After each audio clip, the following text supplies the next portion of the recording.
जय गुरुदेव।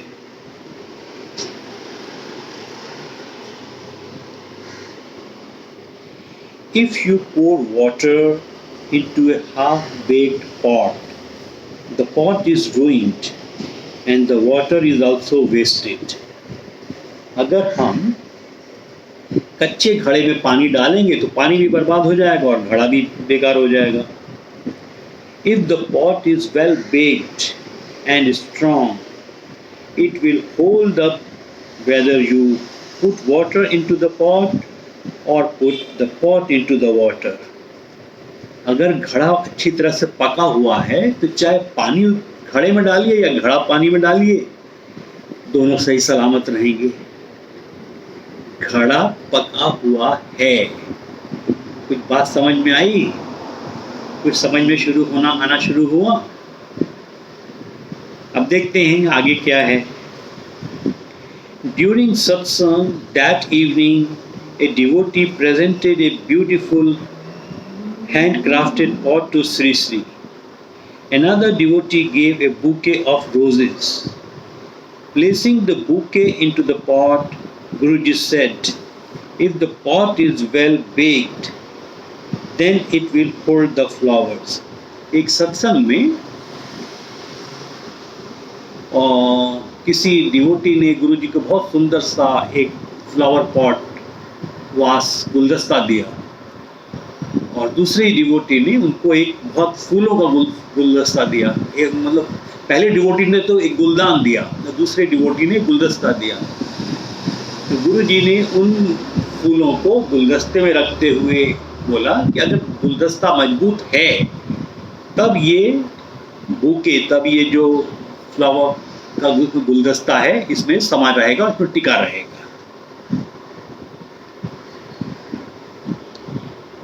Then the gift of sweet. If the pot is well baked, then it will hold the flowers. Then a gift of sweets was given to Sri Sri, who added, "When your flower, the sweets come to you." फिर उसके बाद एक devotee ने गुरुजी को मिठाई sweets दिया. तो गुरुजी ने बोला, When you flower, जब तुम फूलों की तरह खिलते हो तो अपने आप ही मिठास आ जाती है.